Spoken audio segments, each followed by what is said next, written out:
Hello everybody, welcome to 2025 and my first project for this year. Today I'm going to walk you through how to make this little tiny house block. This is foundation paper piecing and it's so much fun. You can make them as individual little quilts, or you can put them together sort of as a quilt as you go quilt. If it sounds fun for you, stay tuned and let's make this block.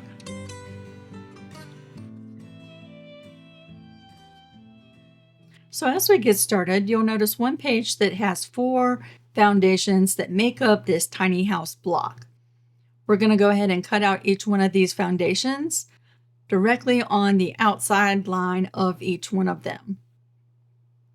We're going to be piecing our fabric on this. However, there's lots of different ways to do foundation paper piecing, and you could choose your favorite way, right? You could use freezer paper if you wanted to.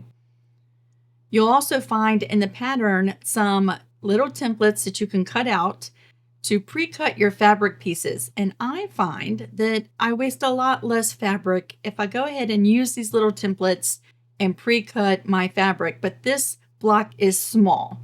And so pull out your scrap bin because you can certainly use smaller pieces to make up this block.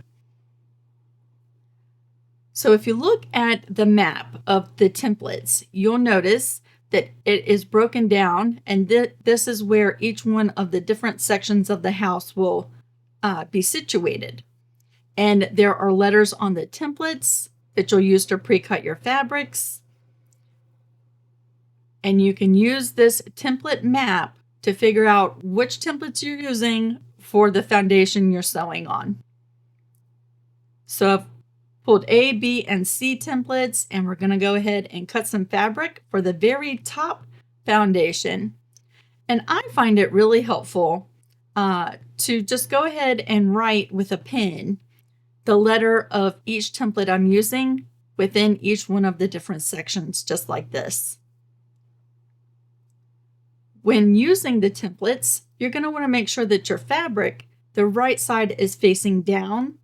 Now on your square and rectangle shapes, it really doesn't much matter, but any of your triangle shapes, it will matter.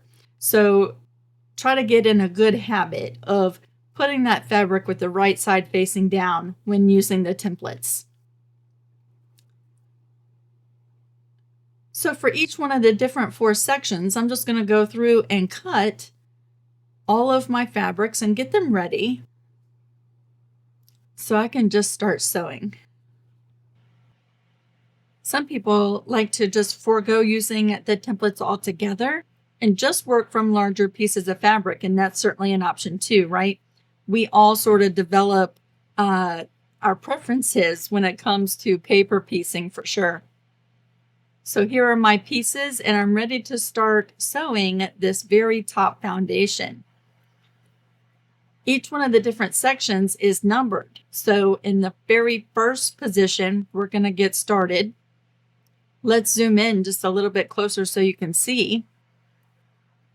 The very first position uses an A template fabric, which is the background, right? Which I've chosen for this block, just a light neutral color. You could use a sky blue color. That would be so pretty. And we're going to overlay our first fabric so that 1/4 inch, I'm just eyeballing it, goes over past that sewing line. And there's fabric that extends beyond that paper edge on all those 3 other sides.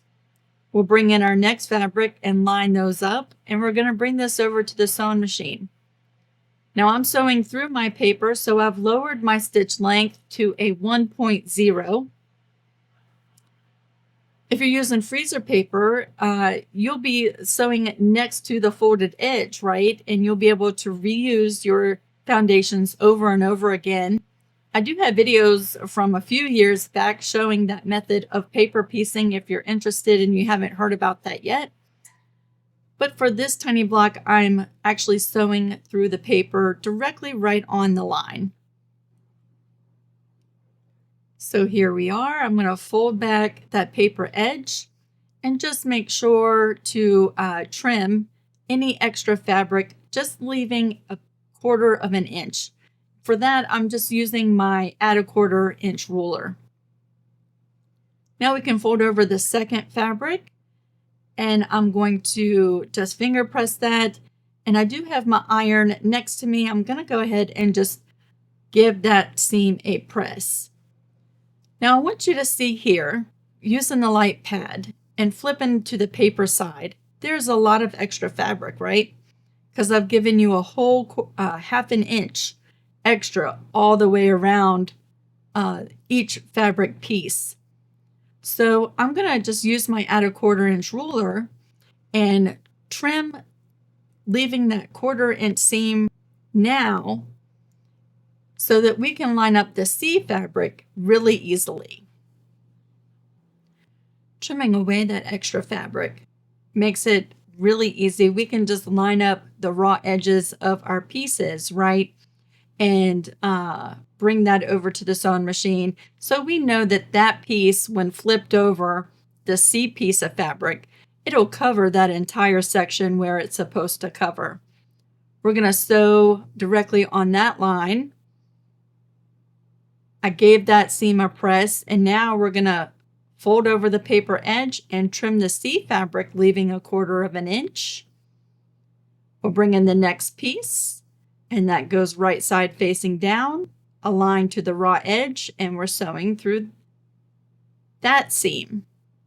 I'll give that a press off camera, and we're coming back. We can fold over the paper, trim the extra fabric, and we'll be adding our last piece for this foundation. Now I'm going to speed up certain parts of this video because it seems to be repetitive when you're doing paper piecing, and if you've done paper piecing, you know there's a lot of back and forth, but it does go by pretty quickly. Once you've added all of your pieces to the foundation, you can use a ruler and match up the 1/4 inch line to the inside line on your foundation and trim away all the extra fabric all the way around. And that gives you a perfectly pieced section for your block. So there we are. There's the very top of our block. That will go right there. Now let's bring in this section. We're going to go ahead and piece that. One thing you'll note is that we're adding a paper to the back side of our foundations. That's going to give us a mirror image of the block of what you see on that tiny house templates map. When we piece it, our block is actually going to be reversed. So that can be kind of tricky at first to grasp, but it is right. And our block will turn out exactly right when we're done. We're working in mirror image here. So I'm going to just use my little templates and pre-cut all of my pieces for this section. Again, I'm just working in strips from this scrap piece of fabric that I had.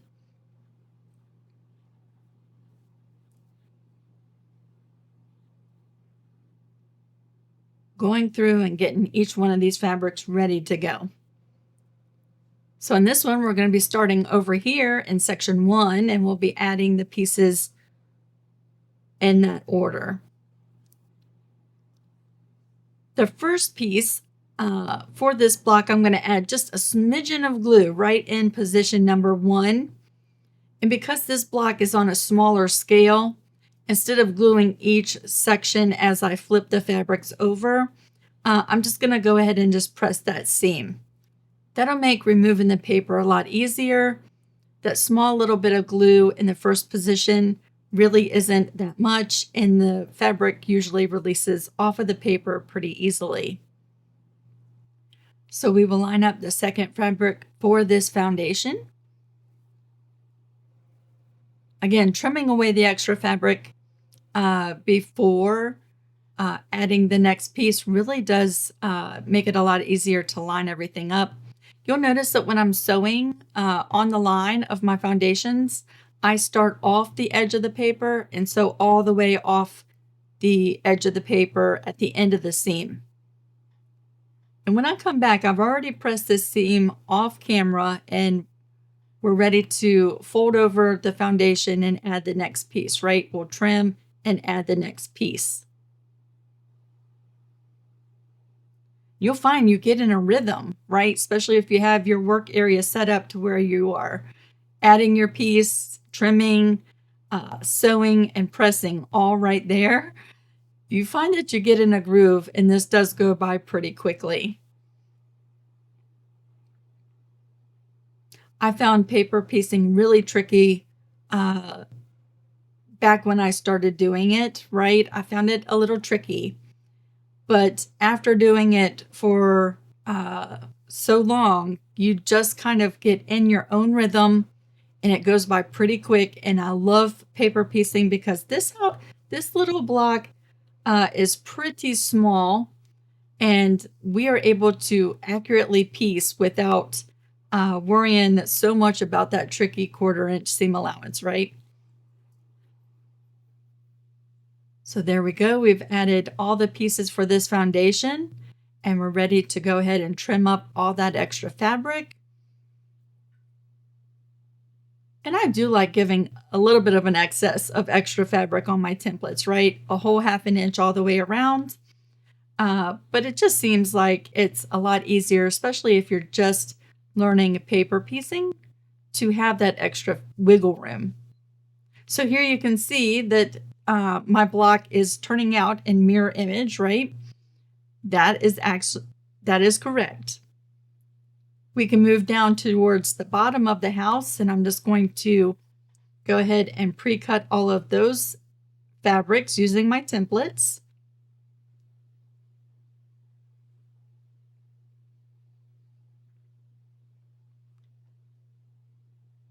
And I'm just counting to see how much we have and what all I need to cut. Sometimes I like to double up my fabrics if I'm using the same template for multiple different colors. It just saves a little bit of time.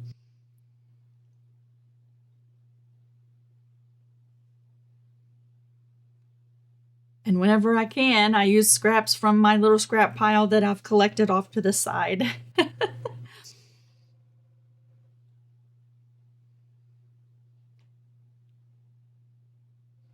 I will say, in total, this block took me 1 hour and 45 minutes. We're speeding up the video today. On this foundation, we're going to start right here and work our way over. Again, each one of the little sections is numbered so you can see which order you're adding all of your pieces.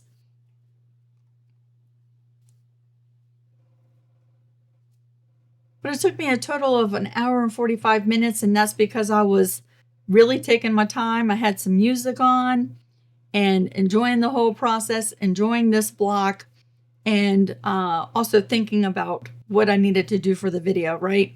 I think if you were just sewing and you have experience with paper piecing, it could take you less time.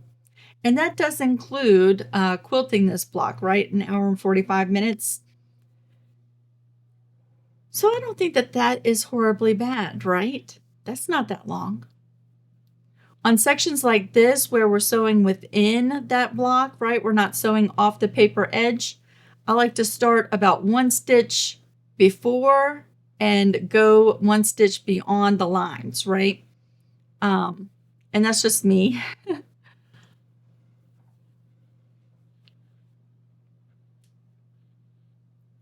The next 3 pieces I'm going to just sew off camera because it's exactly the same as what I just showed you. We'll save a little bit of time in this video.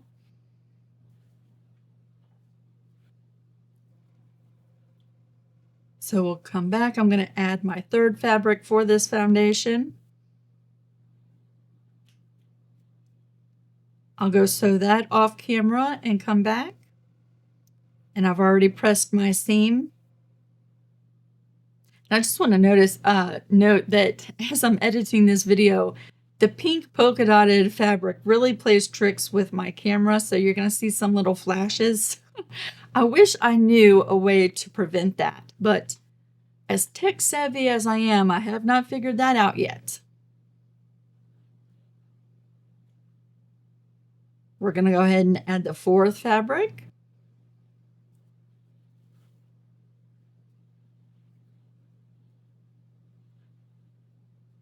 We'll come back and trim the extra on that. This add a 1/4 inch ruler is really nice because not only does it have the beveled raised edge for that 1/4 inch that catches the paper fold, but on the other side it's beveled, so it gives you a nice flat surface where you can fold accurately your foundations. We'll line up that fabric and I'll go sew that seam and come back. So here we are. Now we're ready to add our other pieces at the top, bottom, and sides. But before we do, we're going to trim all that extra fabric you see beyond those sewing lines, right? So I'm going to make 3 trims here.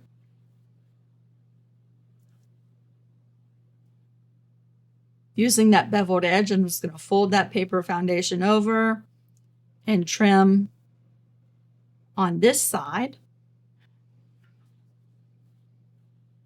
And then because I do take a stitch or 2 beyond those solid lines when I'm starting and stopping, I'm going to have to just sort of rip the paper just a little bit and get that fabric to lay down nice and flat. But we're going to fold over this side and trim away the extra fabric here.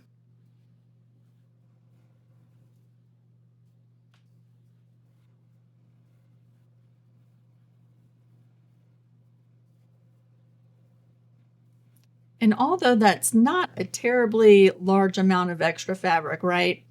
In the big scheme of things, all those extra bits just add a little bit of weight to our blocks. They add a little bit of bulkiness. And so even though it doesn't seem like it may be worth it to do it, it is nice to get any of that extra bits right from behind our block. All right, so we're all nice and trimmed up, right? So we can go ahead and add the top and bottom pieces. Because those seams are the same and they're sort of separated, I can go ahead and bring over both of these pieces and sew them at the sewing machine without going back and forth. So that'll be my piece for the top, and that'll be my piece for the bottom, and we'll go over to the sewing machine. Whenever it's possible and I'm able to sew 2 seams like this at one time, I think it does save a little bit of time. Also, if you were working on all 4 foundations all at the same time, I think that might save a little bit of time as well. I think there's a lot less going back and forth if you're working on each of the blocks all at the same time versus individually. So here's our last piece, and we just want to make sure that that fabric goes beyond the paper edges when we're adding that piece, right? I've pressed that seam and now just trimming away all the extra fabric. Perfectly pieced, I love that. Let's just check our progress and how everything's coming together. We've done 3 sections so far. This is the bottom of the house that'll go over towards the right. And we have 1 more section left to do for this block. I am so sorry about the heater noise in the background of today's video. It is so cold here. Last night we got our first snow here in Matthews, Virginia. Did y'all get snow this week? For this piece, we're going to start in the middle and then do the top and bottom sections. We'll zoom in so you can see a little bit closer. Just a smidgen of glue in that first section. And that just tacks that first fabric in place. Yeah, we got snow last night and it was coming down pretty good. And then today it rained and all the snow is gone. But I have been watching and it looks like towards the end of the week, we're supposed to have a really pretty hard freeze coming down. And so we'll see what it does after that, right? It was really pretty. Too bad it snowed at night, right? It was harder to see, but it was still really pretty.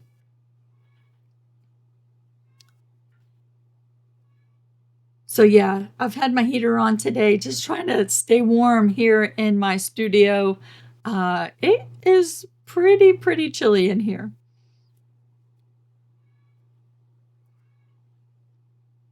So just like the last foundation, we can add the top and bottom pieces both at the same time. We'll bring that over and sew those two seams.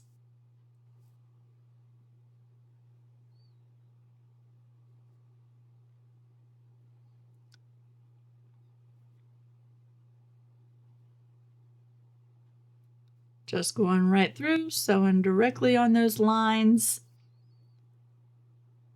pressing those seams, and now we're going to trim up the extra all the way around.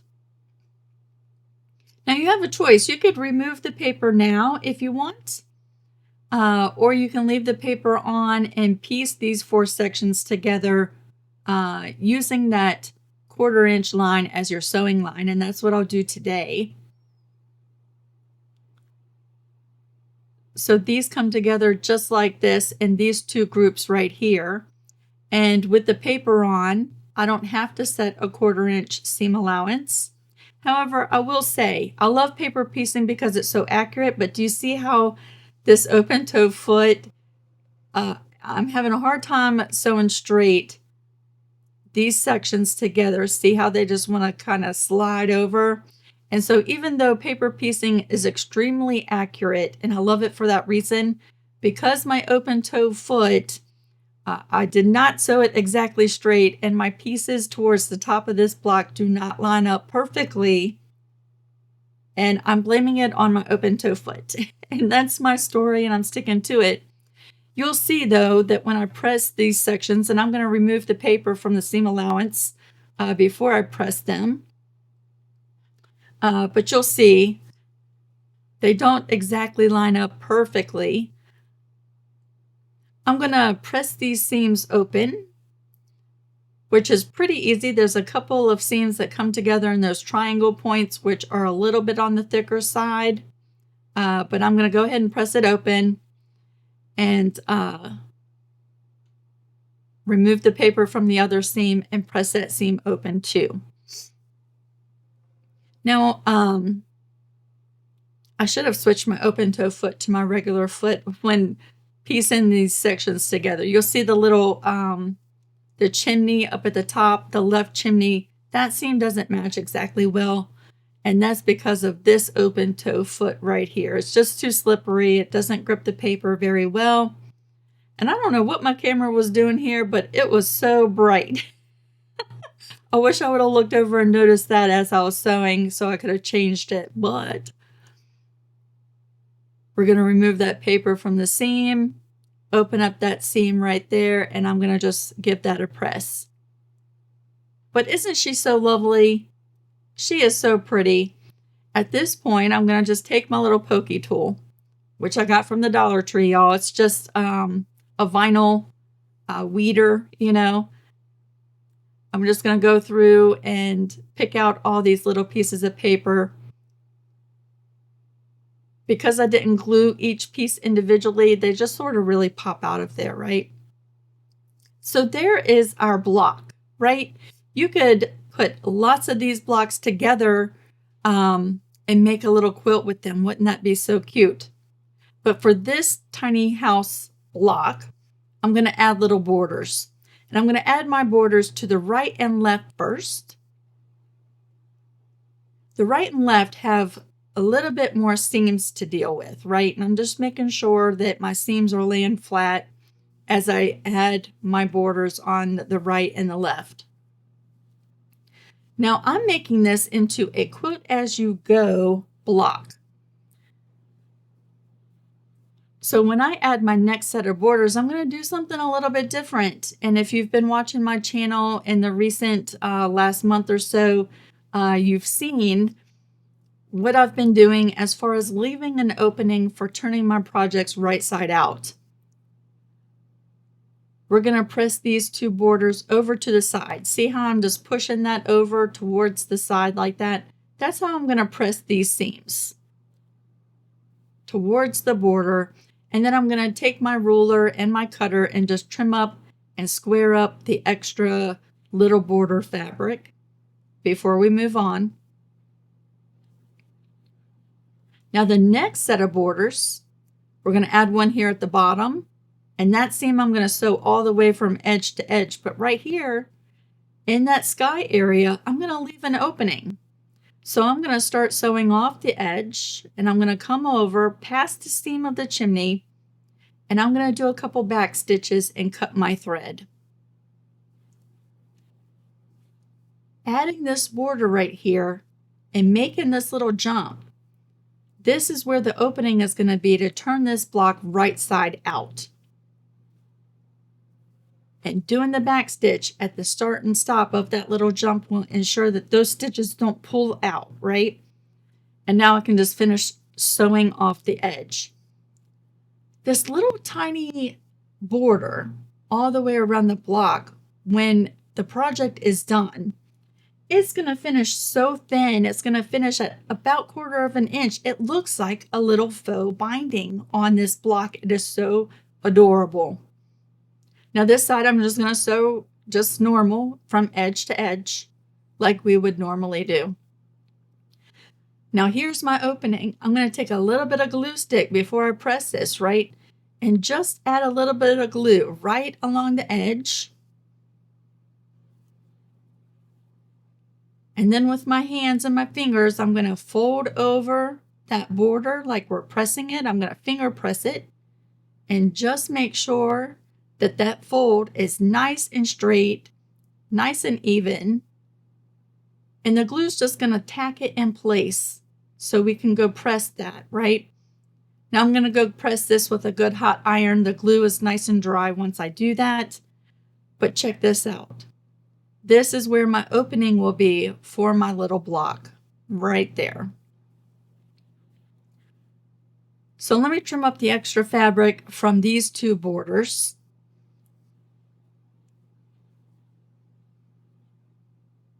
Now, if you wanted to do a traditional quilt, right, and put the whole top together, and you're not doing a little tiny quilt as you go block, you would not leave that little opening in the sky. You would just add your borders like you normally would with no opening.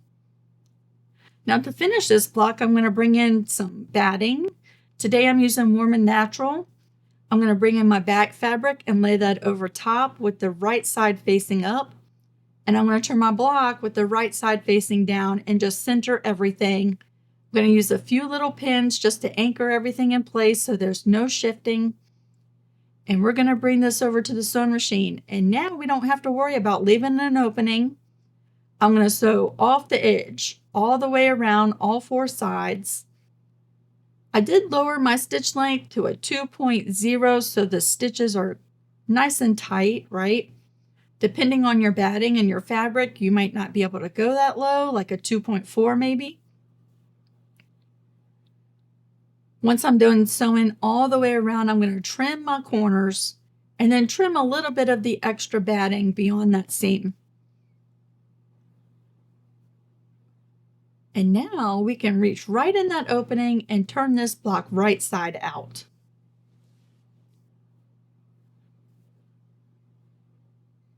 I'm going to go around all the seams in the corners and poke those out.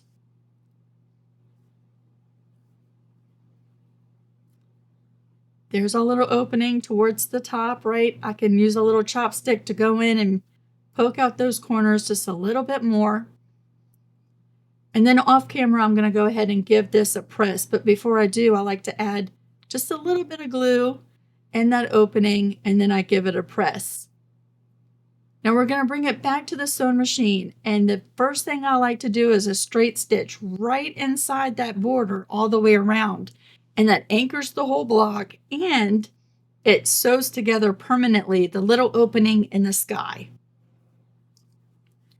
Now quilting, you have all kinds of options, right? But I'm going to keep it really simple on this block today and just do a little stitch in the ditch around all of my pieces, and I'll bring you along for that.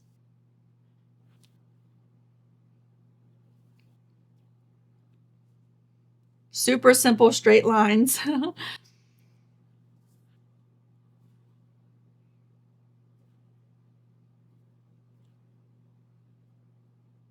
But this block is super, super adorable. I do think that if you were doing this for a baby or for a wedding gift, a housewarming present, there are options. Like I see places within this block where you could add a monogram, maybe in the roof area, or a name, or some dates, right? And then I'm going to just trim up my threads on the back. But there's the quilting from the back, just doing a simple stitch in the ditch quilting. And here's how she looks on the front. Isn't she just so cute? Now I'm going to be doing these in all different colors. And I'm going to join them together after they're quilted.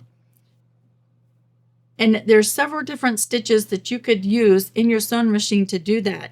And off to the right, I'm just showing you a couple of examples of stitches to look for in your sewing machine. But we'll bring it to the sewing machine if you wanted to join these and make a little quilt from them. I just want to show you that process before we go. So I chose the stitch on the right, which means my needle is going to travel in the middle, and it's going to take a bite of the blue block and take a stitch, and then take a bite of the pink block and just join them all the way right down the middle. But the zigzag stitch would work nicely too, but this is nice and neat from the front. And here is how it looks on the back. Don't you think this would be so cute? It's like a patchwork on the back using different back fabrics, right? So it's just sort of patchworky on the back, scrappy on the front. It's super flexible, joining the blocks this way. And it is so much fun. I hope you have enjoyed this block, and if you make it, I would love to see it. You can post pictures in the Creative Crew on Facebook. There's a link in the description box below. See y'all soon. Bye.